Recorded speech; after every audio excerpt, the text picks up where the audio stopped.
O Corpus Christi é uma das festividades mais curiosas da tradição cristã e, talvez por sua complexidade, não seja celebrada por todas as religiões. Ao atravessar gerações ao longo de milhares de anos, sua verdadeira origem e significado permanecem desconhecidos para muitos.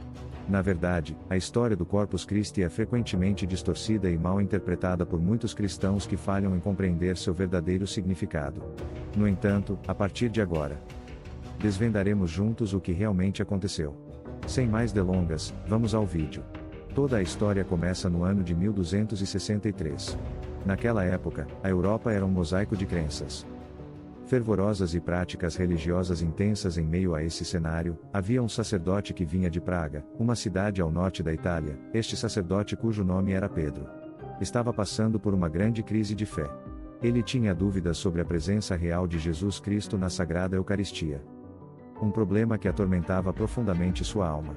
Decidido a encontrar respostas e fortalecer sua fé, o sacerdote resolveu fazer uma peregrinação até Roma, a cidade eterna. Naqueles tempos, muitos fiéis faziam peregrinações aos túmulos dos apóstolos São Pedro e São Paulo em Roma, buscando um aumento de fé e graças divinas assim. Pedro partiu de Praga atravessando várias regiões em sua jornada espiritualismo. No caminho, ele decidiu parar na cidade de Bolsena. Bolsena era conhecida por sua devoção a Santa Cristina, uma virgem e mártir do século III. A cidade de Bolsena, com seu enorme e belíssimo lago, era um lugar de grande fé e história religiosa. Santa Cristina era chamada de Santa dos Infortúnios devido às numerosas tentativas de martírio que ela suportou por causa de sua fé. Nascida em uma família pagã, Santa Cristina converteu-se ao cristianismo ainda jovem, apesar das objeções de seus pais. Sua devoção à fé cristã despertou a ira de seu próprio pai, que ocupava um cargo de destaque na cidade de Bolsena. Determinado a fazê-la renunciar à sua fé, seu pai a submeteu a uma série de torturas e tentativas de assassinato. No entanto, segundo a tradição, todas as tentativas de matá-la falharam devido a intervenções miraculosas.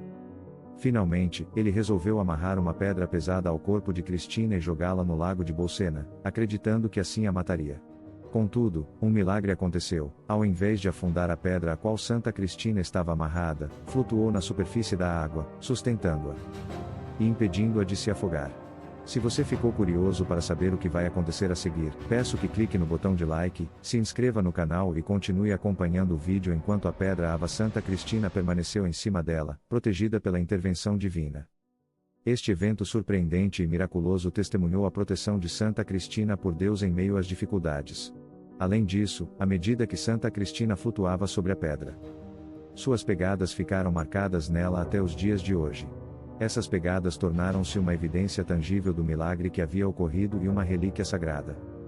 Para os fiéis, as pegadas foram preservadas ao longo dos séculos como um símbolo da presença de Santa Cristina e da intervenção divina que a salvou da morte certa.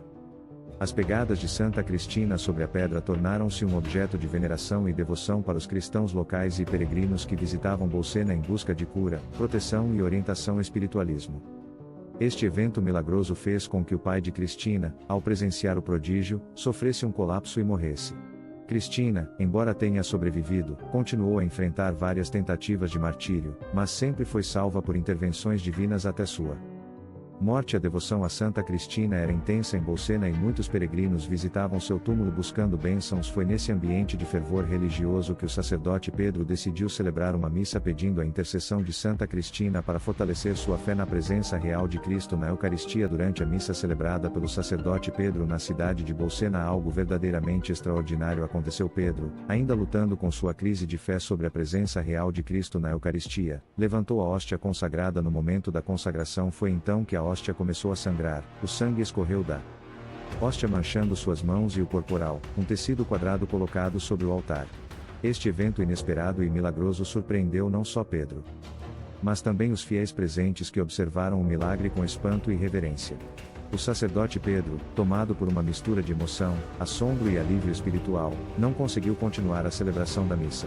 Ele cuidadosamente depositou a hóstia ensanguentada sobre o corporal e, cheio de lágrimas de alegria e devoção renovada, se dirigiu à sacristia enquanto se movia.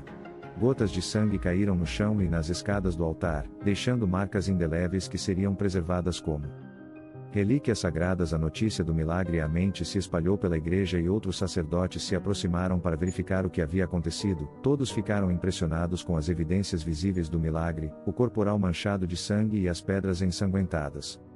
Com o coração cheio de gratidão e ainda em estado de choque, Pedro decidiu levar o corporal ensanguentado e relatar o milagre diretamente ao Papa Urbano IV, que estava na cidade próxima de Orvieto. Ao chegar a Orvieto, Pedro contou ao Papa o ocorrido em detalhes.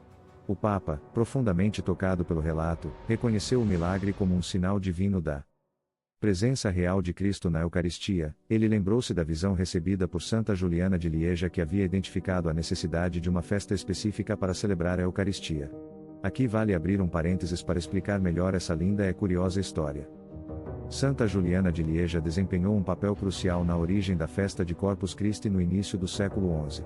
Juliana, uma jovem freira de 16 anos, começou a experimentar visões místicas que lhe revelaram a necessidade de uma celebração especial dedicada à Eucaristia. Em uma dessas visões, ela viu um disco branco brilhante com uma mancha escura. Em um dos lados, essa imagem a intrigou profundamente e ela passou muitos anos em oração buscando compreender seu significado. Após um período de discernimento espiritual, Juliana finalmente compreendeu que o disco branco representava a Igreja e sua devoção à Eucaristia. No entanto, a mancha escura simbolizava a ausência de uma festa específica que honrasse adequadamente o Íssimo Sacramento. Apesar de já existir a celebração da Quinta-feira Santa que rememora a Eucaristia, essa festa também estava associada à tristeza da Paixão de Cristo. Juliana entendeu que Jesus desejava uma festa alegre e solene dedicada exclusivamente à glória da Eucaristia relutante. Em divulgar suas visões, Juliana hesitou por 20 anos até que finalmente encontrou coragem para compartilhar sua experiência com um sacerdote de confiança chamado Jacques Pantaleon. Ele acreditou firmemente na autenticidade das visões de Juliana e a incentivou a propagar sua mensagem. Porém, o tempo passou e Juliana veio a falecer e suas visões caíram no esquecimento. Tempos depois, o sacerdote Jacques Pantaleon, a única pessoa que teve conhecimento das visões de Juliana, veio a se tornar o conhecido Papa Urbano IV. O Papa Urbano IV, ao ouvir o relato do sacerdote Pedro, ficou profundamente comovido e reconheceu imediatamente a importância do milagre com uma intuição espiritual aguçada e a lembrança da visão de Santa Juliana de Liege, que havia preconizado a necessidade de uma festa dedicada à Eucaristia. O Papa compreendeu que este milagre era um sinal divino. Ele decidiu agir rapidamente para confirmar a autenticidade do evento e dar início à propagação do milagre e à instituição de uma nova festa litúrgica.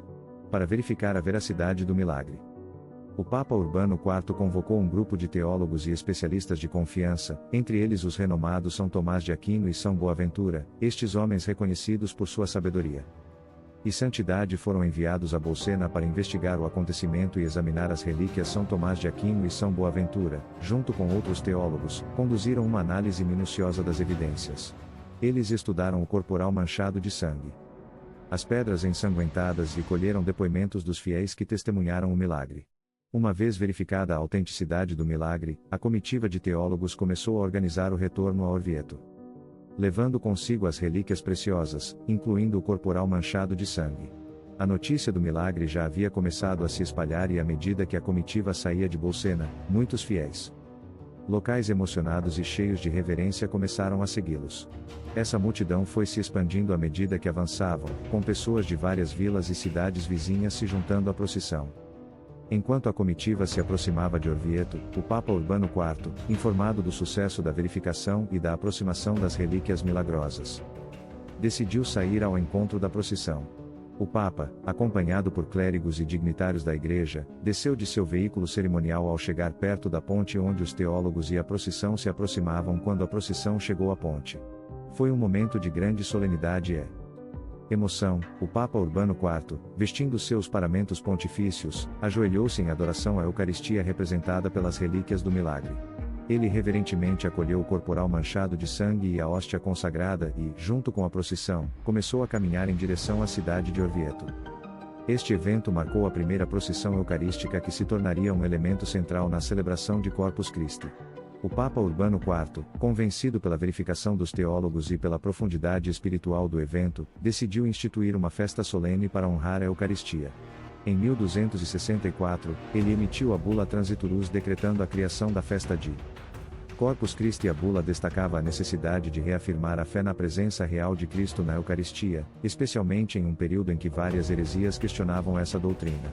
O Papa via a festa como um meio de fortalecer a fé dos fiéis e de promover a devoção eucarística.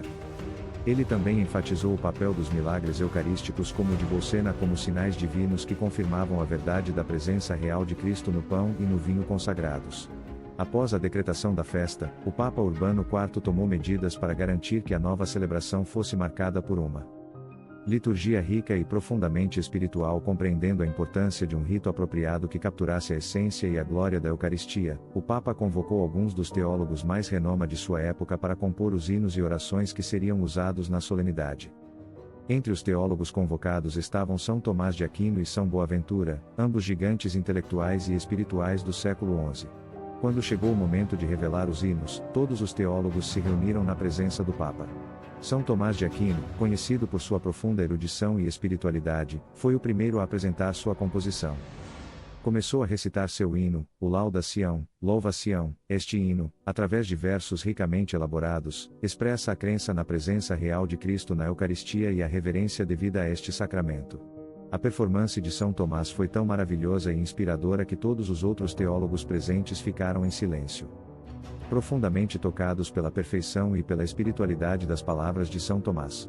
Com grande humildade e reconhecimento da superioridade do trabalho de São Tomás. Cada um deles rasgou seus próprios manuscritos, reconhecendo que o hino de São Tomás capturava perfeitamente o espírito e o propósito da nova. Assim, o Lauda Sion tornou-se o hino oficial da festa de Corpus Christi. Este evento não apenas destacou a extraordinária habilidade teológica e poética de São Tomás de Aquino, mas também ressaltou a unidade e a humildade entre os maiores teólogos da Igreja ao reconhecerem a obra mais adequada para glorificar a Eucaristia. A primeira celebração da festa de Corpus Christi, instituída pelo Papa Urbano IV, marcou um momento de profunda devoção e alegria na Igreja. A festividade foi planejada com grande cuidado para enfatizar a importância da Eucaristia e reforçar a fé na presença real de Cristo no. A celebração inaugural de Corpus Christi contou com uma solene procissão eucarística, um evento que se tornaria uma tradição central da festa. Durante essa procissão, o Santíssimo Sacramento foi levado pelas ruas em um ostensório, permitindo que os fiéis adorassem e honrassem a presença de Cristo na Eucaristia. A cidade de Orvieto, onde o Papa Urbano IV estava residindo temporariamente, se tornou o epicentro dessa celebração. A importância de Orvieto na história de Corpus Christi foi destacada pela construção de uma magnífica catedral, projetada para abrigar e preservar o corporal manchado de sangue. A principal relíquia do milagre de Bolsena, a Catedral de Orvieto, conhecida como Duomo de Orvieto, começou a ser construída em 1290, alguns anos após a instituição da festa. Esta catedral é uma obra-prima da arquitetura gótica italiana, com sua fachada ricamente decorada e interiores impressionantes. Assim, a primeira celebração de Corpus Christi e a construção da Catedral de Orvieto são eventos interligados que estabeleceram um legado duradouro de devoção eucarística, celebrando o milagre de Bolsena e a visão de Santa Juliana de Liege. Esses eventos continuam a inspirar e fortalecer a fé de vários cristãos, reafirmando a centralidade da Eucaristia na vida da Igreja e na espiritualidade dos fiéis. Aqui vale ressaltar que algumas religiões podem optar por não acreditar ou seguir o feriado de Corpus Christi por uma variedade de razões. Algumas delas possuem suas próprias crenças e práticas religiosas que não incluem a celebração da Eucaristia ou preferem não venerar a hóstia e o vinho como o corpo e sangue de Cristo. Além disso, pode haver diferenças teológicas e interpretativas em relação à natureza da Eucaristia e ao que está escrito nas páginas da Bíblia. No entanto, é importante lembrar que, independentemente das diferenças religiosas, o cerne da questão é ter fé em Deus e praticar os princípios de amor, compaixão e respeito mútuo, o respeito pela diversidade religiosa e a busca pela paz e compreensão entre as diferentes tradições são valores que transcendem as fronteiras religiosas e são fundamentais para a construção de um mundo mais tolerante e inclusivo. Espero que tenha gostado do vídeo. Por favor, se inscreva no canal, cliquem no sininho para ativar as notificações, deixe seu like e clique em algum dos 2 vídeos que irá aparecer para continuar nos assistindo. Abraços e fiquem com Deus.